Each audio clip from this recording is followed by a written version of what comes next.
É muito bom poder estar com os irmãos desde ontem, participando da live, e agora pela manhã no culto, e também, se Deus quiser, estarei à noite. Quero parabenizar a todos os músicos da igreja. Eu não estarei falando propriamente sobre música nesta manhã. Os irmãos falam, mas mês da música não vai falar sobre música? Lógico que eu vou mostrar um caminho para que a gente possa chegar à plena realização daquilo que Deus tem para as nossas vidas, através do ministério da música ou através de qualquer outro ministério que os irmãos estejam realizando. Ano passado eu falei aqui nesse mês também sobre as características que tem o músico comprometido com o reino de Deus. Foi esse o assunto que falei no ano passado. Tenho falado, e foi a minha ênfase durante os 8 anos de ministério na igreja, que a música pela música é performance. E os irmãos estão lembrados, né? Que eu sempre falei sobre isso. E também uma coisa que eu sempre falei foi que quando nós nos achamos autossuficientes, nós não conseguimos ver o agir de Deus. Quando o músico se acha capaz, ele vem para aqui para frente, não se prepara, acha que tem a condição necessária para realizar. Isso não acontece só na música. O pastor, né, que tem o dom de pregar e a palavra, né, ele pode não se preparar, abrir um texto aqui e ler para os irmãos e falar belamente sobre aquele texto. Mas será que é Deus que está agindo ou é a sua capacidade pessoal de se expressar, de comunicar?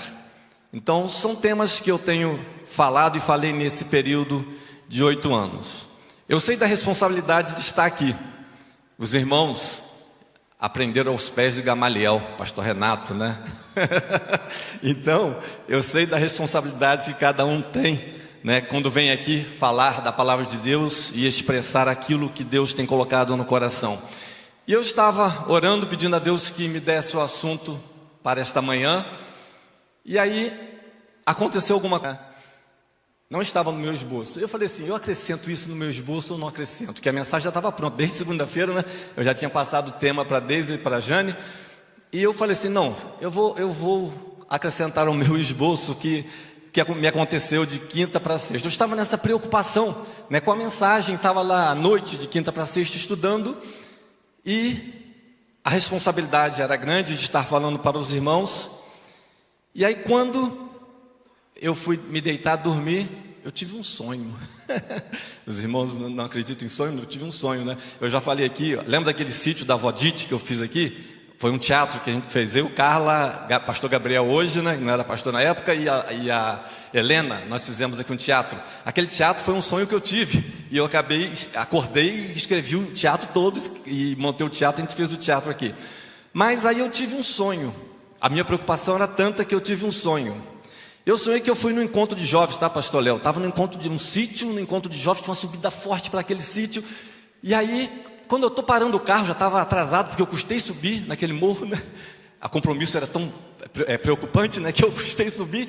E aí, o dirigente fala assim, nós vamos passar a palavra ao ministro de música, João Marcos, porque ele vai nos falar sobre a teoria do milho. E depois vai cantar 2 músicas. Eu falei assim, que teoria do milho é essa? Né? No meu sonho. Que teoria do milho é essa? E aí, o que eu fiz? Eu, no sonho, né? Peguei o celular, fui no Google, teoria do milho, né? Até chegar na onde estava o dirigente, né? Aí eu passei por uma irmã que estava assim do lado. Ela virou para mim e falou assim, ele já te chamou para falar sobre o catar milho. Aí aquela fala a palavrinha, catar milho, né? No meu sonho me despertou, me chamou a atenção. Porque eu estava indo pensando na importância da plantação, né, o cultivo, e tentava fazer uma analogia com a vida para poder ver se eu tinha alguma coisa para falar, né? Eu não nego, quando me pede alguma coisa, eu sou difícil de negar as coisas. Eu falei assim, não, me chamaram para pegar, de repente me convidaram, eu não estou lembrando, né? E aí, cheguei ao local, eu comecei a ouvir aquela irmã, comecei a matutar sobre o que deveria falar, sobre o que falar. E aí quando ela falou catar milho, eu lembrei do seguinte, já ouviram essa expressão? Quem fez curso de datilografia, né? Você está catando milho na máquina, né? Onde está o P? Né? Procura, onde está o W? A gente ficava, né? Até acertar os dedos, falava, você está catando milho. E aí aquilo começou a me trazer para a mensagem daquele momento, né? Me trazer algumas nuances, né? E eu fiquei pensando, o pastor fala aqui, vamos abrir a Bíblia em Abacuque. Onde fica Abacuque? Né? Não sei, onde está Ageu? Né? A pessoa não sabe. Aí usa o método bíblico, buscar-me-eis e me achareis quando me buscar de todo o vosso coração, né? Então a gente pede a Deus para onde está esse livro que eu não acho, né? Começa a pedir, a buscar. E aí eu comecei a falar sobre essas coisas que eu estou falando para os irmãos, naquele sonho de preocupação com a mensagem desta manhã. E aí fui além, comecei a pensar, né, quantos músicos, né, que não se preparam às vezes, estão lá, onde está o Mi, né, quando você dá aula, você ensinou um monte de vezes onde é o Mi, é o Dó central, tem 2 pretinhas, 3 pretinhas, é aqui do lado esquerdo das 2 pretinhas está o Dó, e aí a pessoa ensina, onde está o Dó? Aí vai lá nas 3 pretinhas, não, é nas 2, então fica catando milho no piano, né, fica fazendo as coisas sem ter conhecimento, vai tocar qual é o acorde que estava, é um acorde maior, um acorde com sétima, um acorde menor, que acorde que eu vou utilizar aqui? Então estamos assim procurando qual ritmo eu faço, como eu faço esse ritmo, não sei fazer. E aí vem essa preocupação, como executar alguma coisa na música. Aí o preletor daquele momento, que sou eu, começou a entender a teoria do milho. No sonho, nós vamos ver aqui, o sonho já vem até ilustração, pastor, o sonho já tem até ilustração. Aí, na vida, nós temos momentos que precisamos ir com calma, com uma semibreve, com uma breve, mas tem momentos que a gente precisa ser semicolcheia. Música adora tocar semicolcheia, né? O fusa, semifusa, aí lascou, né? Mas a gente tem momentos que precisa ser mais rápidos. Mas eu falei para aqueles jovens naquele sonho, naquele congresso, eu falei que muitas vezes nós estamos como semibreve, estamos lerdos para as coisas espirituais, mas nós estamos ágeis para o pecado, como a semicolcheia, como a fusa, semifusa, as figuras mais rápidas, para os irmãos que não entendem música, né? São as figuras mais rápidas, a semibreve é uma figura mais lenta. E aí eu falei para aqueles jovens, estou transmitindo para os irmãos uma mensagem dos jovens, né? Aí eu falei para os jovens o seguinte, falei para eles que tem muito crente catando milho na vida cristã com relação às coisas espirituais, está devagar demais no ritmo da semibreve. Enquanto os filhos, a família, os amigos, os vizinhos vão se perdendo no ritmo do coelho. E aí, no sonho me veio uma coisa que eu tinha lido sobre o falcão peregrino. Ele consegue voar a 320 km por hora. Mas tem o guepardo, que é um animal terrestre, que ele consegue correr a 130 km por hora. A gente tem aquela historinha da lebre, do coelho e da tartaruga, né? Mas tem gente na família se perdendo, e eu e você estamos na semibreve, nós estamos na tartaruga, estamos vendo o filho para o inferno, para o caminho da perdição, e a gente não está ágil como o guepardo, como o falcão peregrino, velozes para alcançar o nosso querido para Cristo. E é isso que naquele sonho eu falei para aquelas pessoas com relação à preocupação com a vida espiritual. Estão indo velozes para o inferno, a ritmo de semicolcheia, de fusa e semifusa. Mas eu e você, como pais, como líderes, estamos como a semibreve, como a tartaruga, lentos para alcançá-los para o Senhor Jesus. Isso dá um esboço para o sermão, né? Aquele sonho que eu tive, mas foi a minha preocupação com relação a mensagem. Nós, irmãos, fiquem tranquilos que a Jane não me pediu para falar sobre a teoria do milho, né? Ela não me pediu para falar sobre isso. E aqui eu vim para falar sobre um tema que eu gosto muito. E eu quero falar sobre o amor de Deus. Deus é amor. Qual tem sido a minha resposta ao amor de Deus? Eu queria ler com os irmãos o texto de 1 João 4,8. Tem a projeção ali, vamos ler juntos? Quem não ama não o conhece, pois Deus é amor. Qual a resposta de Jesus, mais para frente, aos fariseus, sobre qual era o maior no reino de Deus? Ou qual era o maior mandamento? Ame o Senhor teu Deus de todo o teu coração e ao teu próximo como a ti mesmo. E aí eu fiquei pensando, vou falar sobre música nessa manhã, coisas que eu tenho falado. Eu vou falar, sabe o quê? Sobre 2 pontos importantes na minha e na sua vida: amar a Deus e amar ao próximo. Se você fizer isso, você vai ser um excelente músico. Se você fizer isso, você vai ser comprometido com o reino de Deus, com a palavra, com a sua família. São dois pontos básicos: amar a Deus acima de todas as coisas e amar a ti mesmo. E nós vemos aqui a questão vertical e o símbolo da cruz. Amar a Deus é parte vertical, liga o homem aos céus. E a parte horizontal, amar ao próximo, é a comunhão que deve existir na igreja, no corpo de Cristo, e a preocupação com as pessoas de fora da igreja que estão indo a passos largos para a perdição. Vamos entender então o amor de Deus. Como eu falei, falar sobre o amor de Deus é algo maravilhoso. Porém, existem alguns temas que eu tenho muita preocupação. Por quê? Porque está escrito: se eu digo que amo a Deus e odeio a meu irmão, eu sou o quê? Mentiroso. Então, é fácil. Dentro da igreja nós temos gente que fala que eu não falo com fulano, não gosto de fulano, eu não me dou com fulano. Dentro da igreja nós encontramos isso. Se você diz que ama a Deus, mas não consegue amar quem está do seu lado, que amor é esse? Então eu me preocupo em falar sobre esse tema, porque ele tem uma carga sobre os nossos ombros. Pois quem não ama seu irmão ao qual ouviu, como pode amar a Deus a quem não ouviu? E dele temos este mandamento: que quem ama a Deus, ame também a seu irmão. 1 João 4, 20, 21. Muitas vezes nós achamos que a palavra de Deus nos pede coisas que são bastante complicadas pela nossa natureza humana. Por exemplo, se Deus assim nos amou, também tem um texto ali: nós devemos amar uns aos outros. Se Deus nos amou, nós devemos amar uns aos outros. Mas muitas vezes não amamos. Estamos agindo assim? Tudo sofre, diz lá o texto sobre o amor. Tudo crê, tudo espera, tudo suporta. Temos vivenciado pelo menos essas 4 coisas? Tudo sofre. Quantas vezes você sofre um agravo, você quer tirar satisfação com alguém, você está disposto a brigar por aquilo, está disposto a ir contra aquela pessoa? Então muitas vezes não sofremos o agravo. Tudo crê. Quantas vezes precisamos colocar nossa vida na dependência de Deus e não o fazemos? Tudo espera. Somos impacientes, não sabemos esperar. Tudo suporta. Com certeza não suportamos tudo. Temos dificuldade, não temos sangue de barata, como alguns dizem. E esse texto de 1 Coríntios 13, 7. E para piorar, nós usamos a palavra amor, que é o nosso tema desta manhã, que é tão preciosa e profunda, de forma inadequada.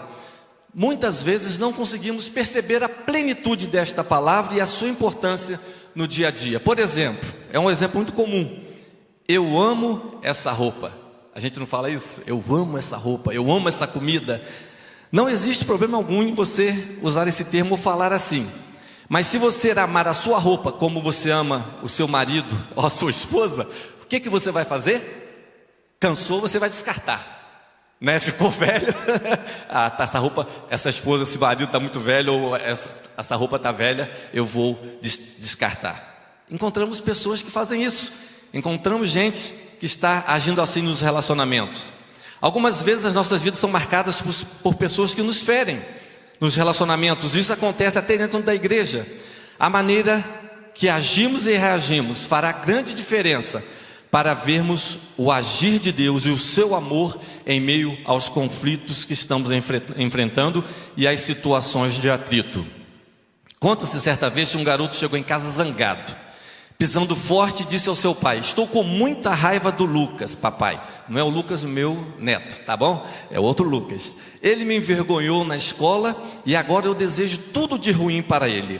O pai então levou o seu filho ao quintal, estendeu um lençol branco, deu um saco de carvão e disse: filho, quero que você jogue os pedaços de carvão naquele lençol que está pendurado no varal, como se ele fosse o Lucas. O filho entendeu aquela indireta, aquele recado, mas empolgado com a brincadeira, ele foi e fez o que o pai pediu. Ao final, o garoto demonstrou estar feliz por ter sujado parte daquele lençol. O pai então o leva diante do espelho e, para a surpresa do garoto, ele estava mais sujo do que aquele lençol e não conseguia enxergar os próprios olhos. O pai então concluiu: veja, meu filho, o mal que desejamos aos outros é como esse carvão. Ele pode até sujar um pouco o lençol, mas na verdade o maior prejudicado foi quem o jogou. E é exatamente isso que acontece nos nossos relacionamentos, na questão horizontal. quando a gente tenta fazer alguma coisa para alguém, de ruim ou de mal, a gente é o mais prejudicado. Muitas vezes a pessoa não está nem aí para aquilo e você está angustiado, está sofrendo. Eu digo sempre que amar cura, mas a amargura traz depressão, ansiedade e doença para as nossas vidas. Martin Luther King Jr. disse certa vez: eu não tenho que gostar da pessoa que me joga pedra, me cospe, agride fisicamente ou verbalmente pelo que sou, mas devo amá-la e, no que estiver ao meu alcance, fazer o bem a ela. Você não tem que gostar de uma pessoa que fala mal de você, que te prejudica em alguma área da sua vida, mas você deve amá-la e orar por ela para que Deus a restaure. Certa vez, alguma pessoa falou para mim: eu perdoo fulano, mas não consigo orar por ela. Amar, sabe o que é? É você orar para que Deus faça uma obra de restauração na vida da pessoa que te feriu ou que você se sente magoada. Isso que é amar, é você não só perdoar, mas você ter condições de orar por aquela pessoa, porque o amor de Deus, ele é incondicional, é voluntário, não discrimina, não impõe pré-condições. É o amor, um amor que, independente do que você faça, Deus vai continuar sempre te amando.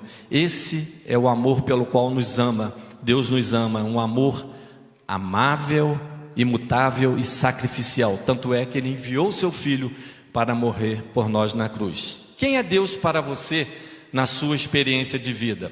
Cada um pode responder pessoalmente a essa pergunta.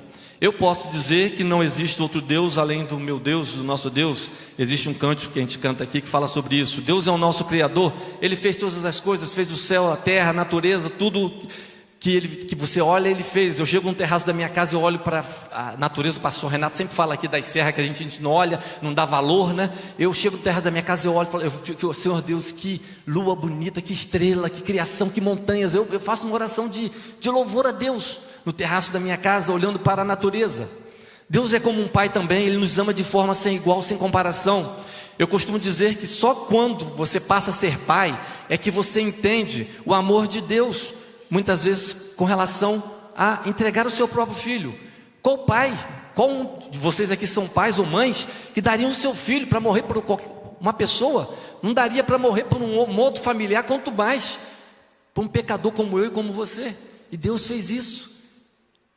É um amor incondicional, esse amor de Deus. Eu estava, no meado desse ano, fui no posto de saúde lá de Olaria, em Nova Friburgo.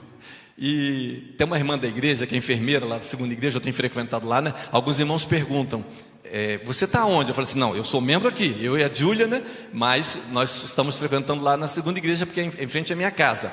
Eu tenho vindo mais ao PG do que dos homens ali na Tabernalpina, do que ao culto aqui muitas vezes. Mas aí eu estava no posto de saúde, e aí fui tomar a vacina da gripe, né? Essa irmã Isabel, ela sempre fala assim: já tomou a vacina da gripe? Meu irmão, vai lá e toma. Ela sempre fica insistindo. Então eu fui tomar a vacina, cheguei no posto, entrou um menininho de 5 anos comigo, né? Tinha 2 enfermeiras atendendo para dar a vacina. E aí aquele menino entrou, quando a enfermeira aplicou a injeção lá, ele começou a gritar, mas começou a gritar, e ele estava vestido com a roupa do Thor, do super-herói, né? Ele estava com a roupa de Thor, né? Aí eu falei assim, para descontrair, falei assim: rapaz, você não é um super-herói, o Thor, que você está chorando? Aí ele: é porque eu vi com a capa do Thor, mas o martelo ficou em casa, né? Ele chorando, né? Eu estou com a roupa do super-herói, mas o martelo ficou em casa, né? Aí eu achei aquilo muito engraçado, né? O problema foi que o martelo ficou em casa, né? Quantas vezes eu e você agimos como esse menino? Entramos nesse mundão de Deus com a cara e a coragem, né? Que achamos ter, e esquecemos a capa do Espírito Santo de Deus. Esquecemos o martelo do poder do nome de Jesus em casa. Vamos fazer uma viagem. Eu sou bom motorista, então não preciso orar, não preciso depender de Deus. Vamos tocar ou cantar no culto. Somos bons músicos e, como eu disse no início, autossuficientes. Vamos fazer uma prova ou concurso. Nos apegamos à nossa capacidade. Criatura de Deus age por conta própria. É uma frase minha. Filho de Deus vive na dependência de Deus. Quem recebe a Jesus como Senhor e Salvador deixa de ser apenas criatura, passa a ser filho de Deus. E Jesus mesmo prometeu: eis que estarei convosco todos os dias até a consumação dos séculos. Essa é a promessa maravilhosa que nós temos do nosso Deus. Mas aí vem um questionamento. Aquela mãe levou o filho para tomar uma vacina ali no posto de saúde, que iria sentir uma dor, tanto é que a criança gritou, ou uma dorzinha. É uma atitude de amor, uma mãe levar uma criança para tomar uma vacina, que a criança vai sentir dor? A enfermeira aplicar a vacina fazendo uma criança chorar, é uma atitude de amor? Entendemos que um mal menor, que é a dor, evita um mal maior, que é a doença. E aí nós podemos pensar: o que é amor? O que é amor para você? Muitos vão dizer: amor é carinho, amor é cuidar, amor é abraçar, amor é querer o bem do outro, cuidar, ajudar, estar perto, doar-se.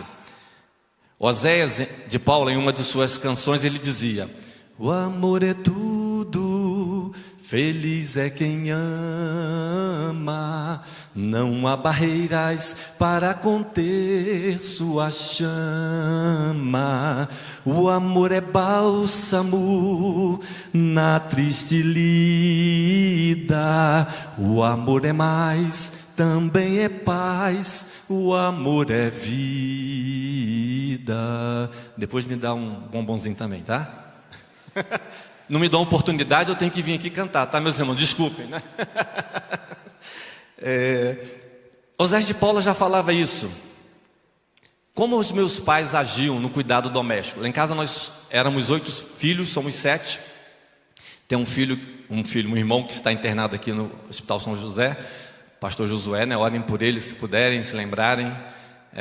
Operou próstata, 61 anos e está uns 3 meses nessa peregrinação aí. Está internado aqui já 2 ou 3 semanas aqui em Teresópolis.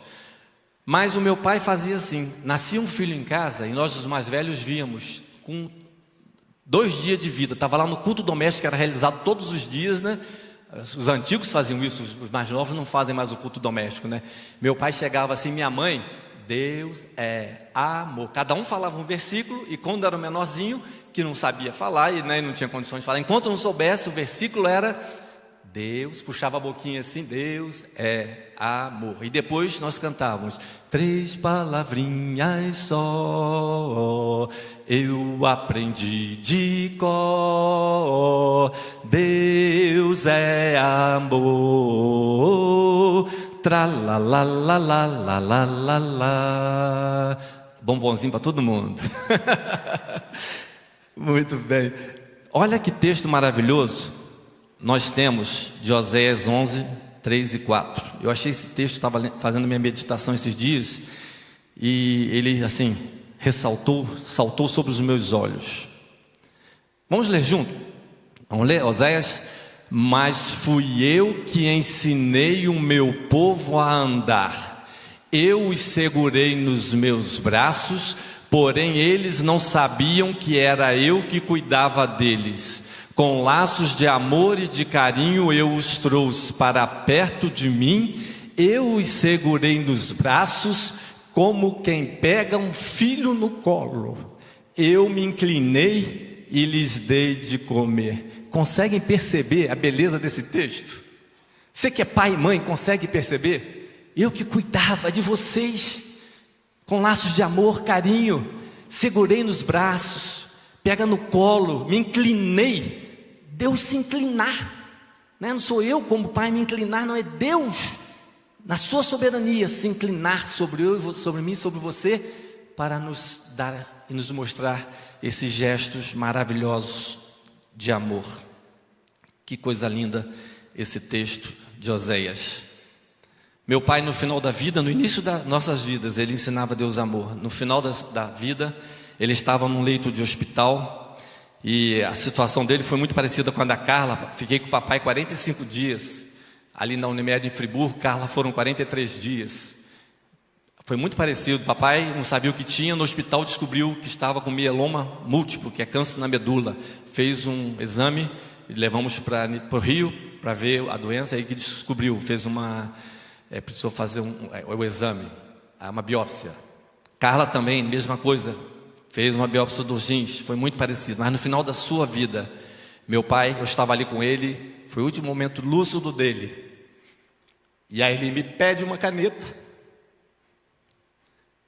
e um papel. Eu falei, para quê, pai?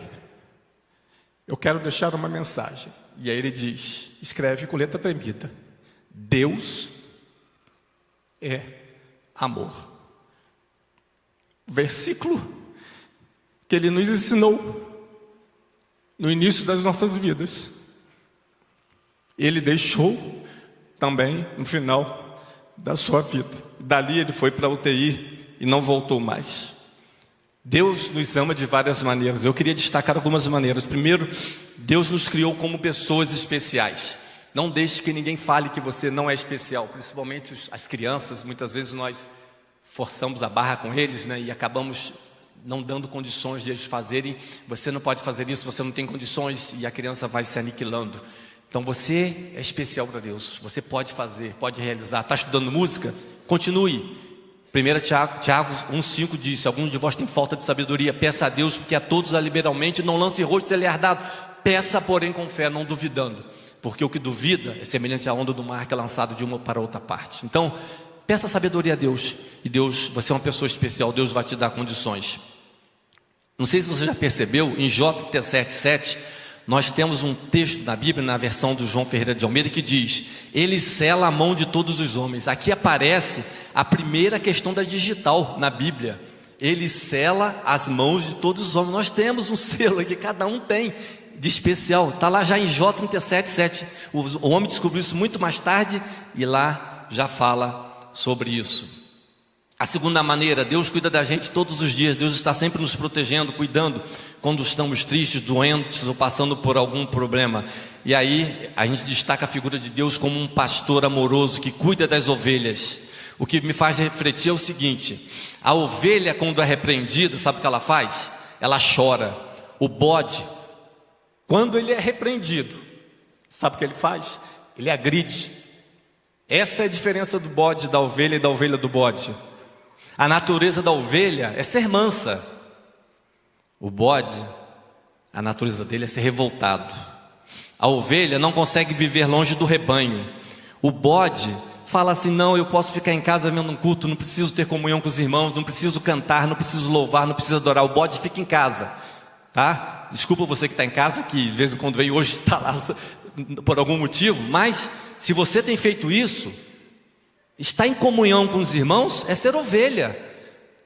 A ovelha gosta de estar junto, bode não gosta não.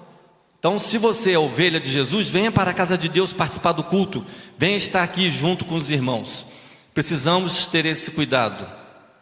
Qual tem sido a sua atitude? Terceiro, Deus nos enviou Jesus, o plano amoroso de Jesus.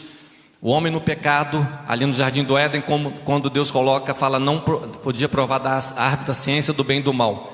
Ana Rosa pregou muito tempo atrás sobre esse tema, sobre a árvore da ciência do bem e do mal. E eu falei para ela, não sei se ela lembra depois do culto, que tinha também a árvore da vida lá, não tinha? Eu falei para ela, Ana Rosa, olha como é que é o homem. Deus proibiu o homem de comer da árvore da vida? Deus não proibiu, ele proibiu da ciência do bem e do mal. Mas o homem preferiu.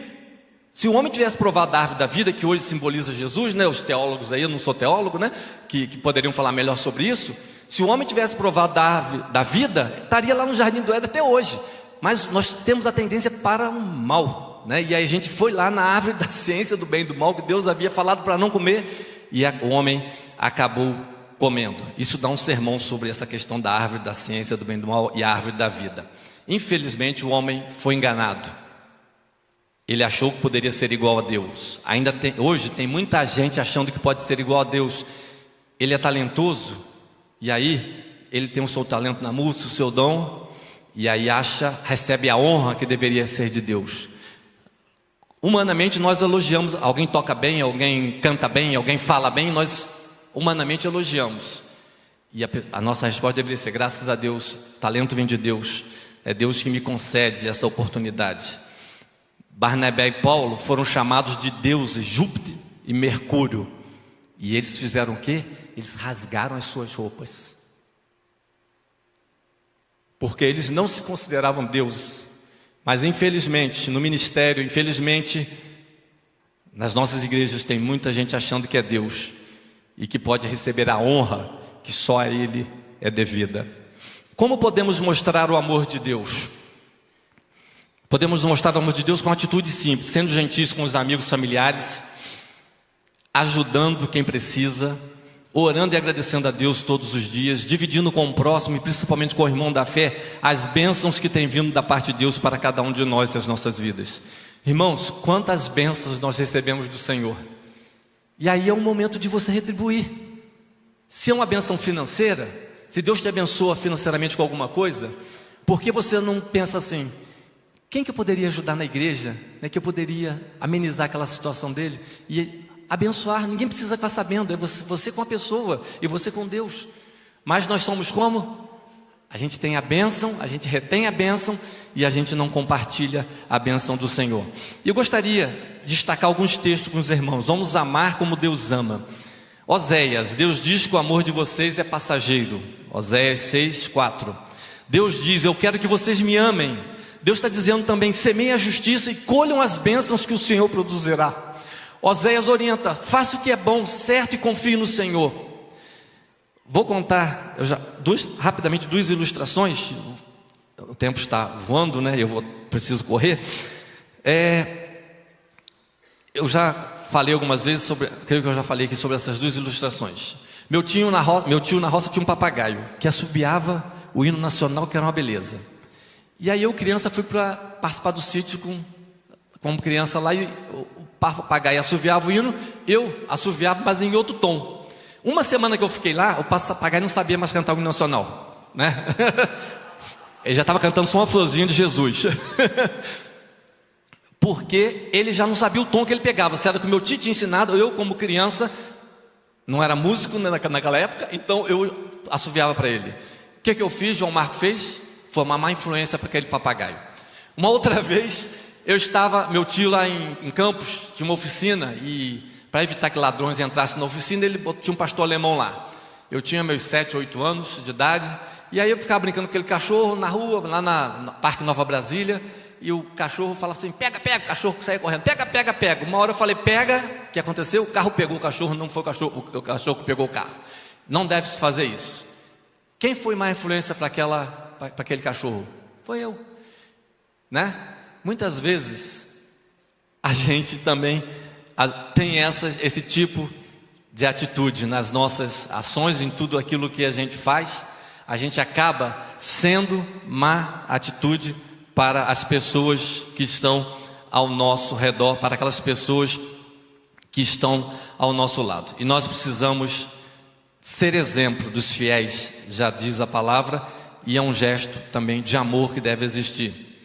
Se eu hoje estou aqui falando para vocês, tem outro texto ali de Oséias, que os irmãos têm ali, é porque Deus ama cada um de vocês. Daniel se prontificou a orar. Você tem dificuldade na sua vida espiritual, material, de aprendizado, no relacionamento com a esposa, com os próprios filhos e os filhos com os pais? Faça como Daniel. Músicos da PIPED, membros da Primeira Igreja Batista de Teresópolis, eis uma grande verdade: não existe vida cristã e intimidade com Deus sem leitura da Bíblia e sem oração. E eu quero terminar falando sobre isso. Toda vez que os irmãos me convidarem para vir aqui falar, eu vou falar sobre isso. Não existe intimidade com Deus, não existe vida espiritual sem oração e sem leitura da palavra de Deus. Tocar, cantar, pregar, ensinar, visitar, doar, dizimar, contribuir, o que você fizer como serviço cristão, não vai te dar intimidade com Deus, não vai te proporcionar intimidade com Deus. Cada vez que eu converso com Deus, eu pergunto: Senhor, como o Senhor pode me amar um homem como eu, a ponto de mandar o seu filho para morrer por mim? Não sou merecedor, mas eu continuo orando e digo para Deus: Senhor, Ana Rosa falou sobre isso hoje na classe, nunca desista de mim, nunca desista de mim. Cada vez que eu subir aqui para falar, eu vou falar sobre isso.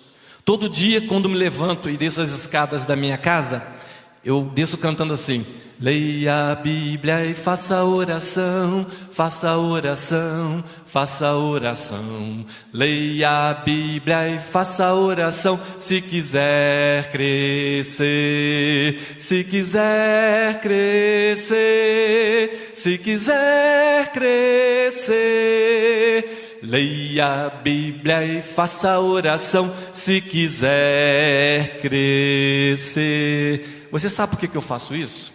É porque se eu começar o meu dia, você fala assim, mas se eu começar o meu dia, eu vou caminhar, eu vou fazer o que eu tenho que fazer, eu vou ajudar alguém, alguns meninos de música sempre me pedem alguma coisa, eu vou fazer. Quando eu vejo o dia acabou e eu não li a Bíblia nem orei. Então eu me alerto todo dia, é o meu sinal de alerta. Eu faço todo dia quando levanto, é isso que eu faço.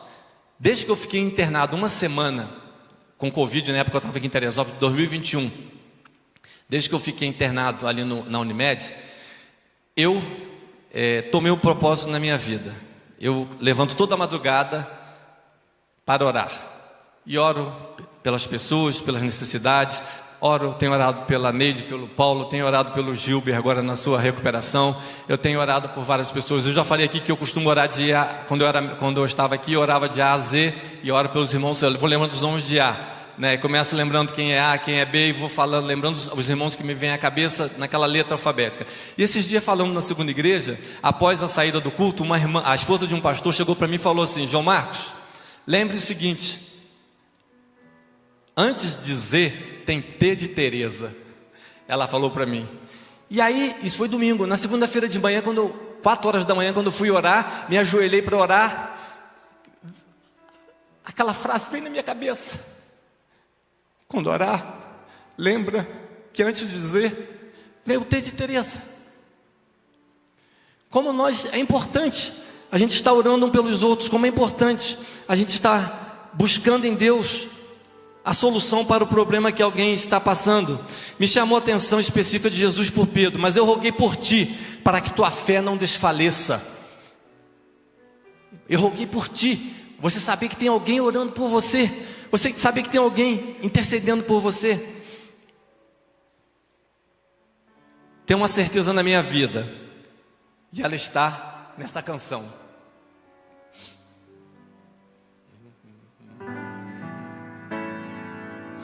Eu creio no poder dos joelhos que se dobram.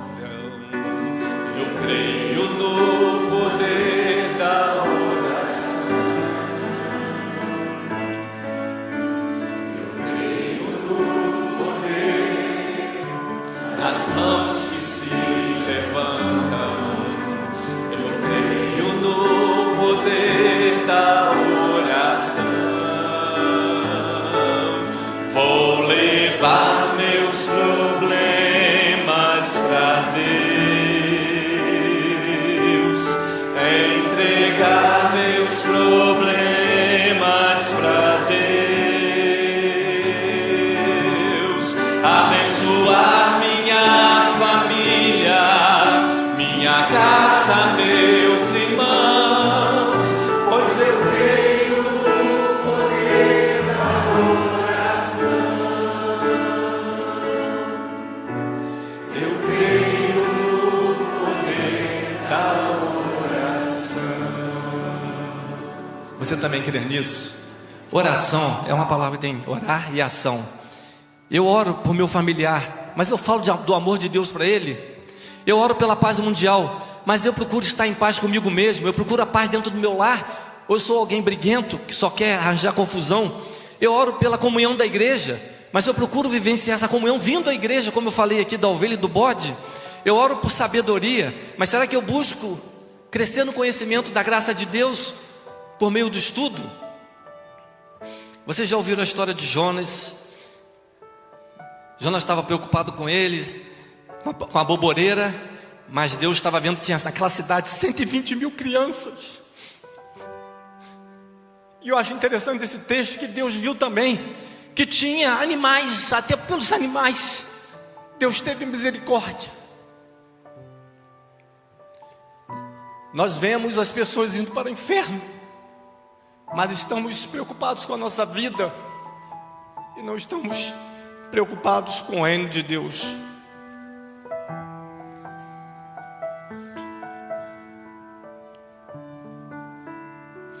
Estou aqui hoje para dizer para você exatamente isso. Eu quero o bem de vocês, eu quero o melhor para a vida de vocês. Eu amo cada um de vocês e Deus está dizendo isso para mim e para você também. Paulo estava em Antioquia, na sinagoga, e cito o que Deus disse sobre Davi: encontrei em Davi, filho de Jessé, o tipo de pessoa que eu quero e que vai fazer tudo o que eu desejo. O coro cantou sobre esse tema. Será que Deus pode falar nesta manhã para mim e para você? Encontrei em João Marcos, encontrei no pastor Léo, encontrei no Luiz, encontrei no Roberto, encontrei na Sandrinha, encontrei no Serginho, encontrei em cada um de nós o tipo de pessoa que eu quero. E eu gostaria, terminando esta mensagem, que você levasse essa canção que a Adriana vai cantar, e nós vamos estar no refrão cantando junto com ela, para a sua casa. Senhor, enquanto eu viver, eu vou testemunhar do seu amor por mim, e que até o final dos meus dias a minha vida seja a prova da existência do Senhor. Cada passo que eu der seja oferta de louvor, pois enquanto eu viver, eu vou falar do seu amor, porque Deus é amor. Que a gente possa ser usado por Deus a cada novo dia.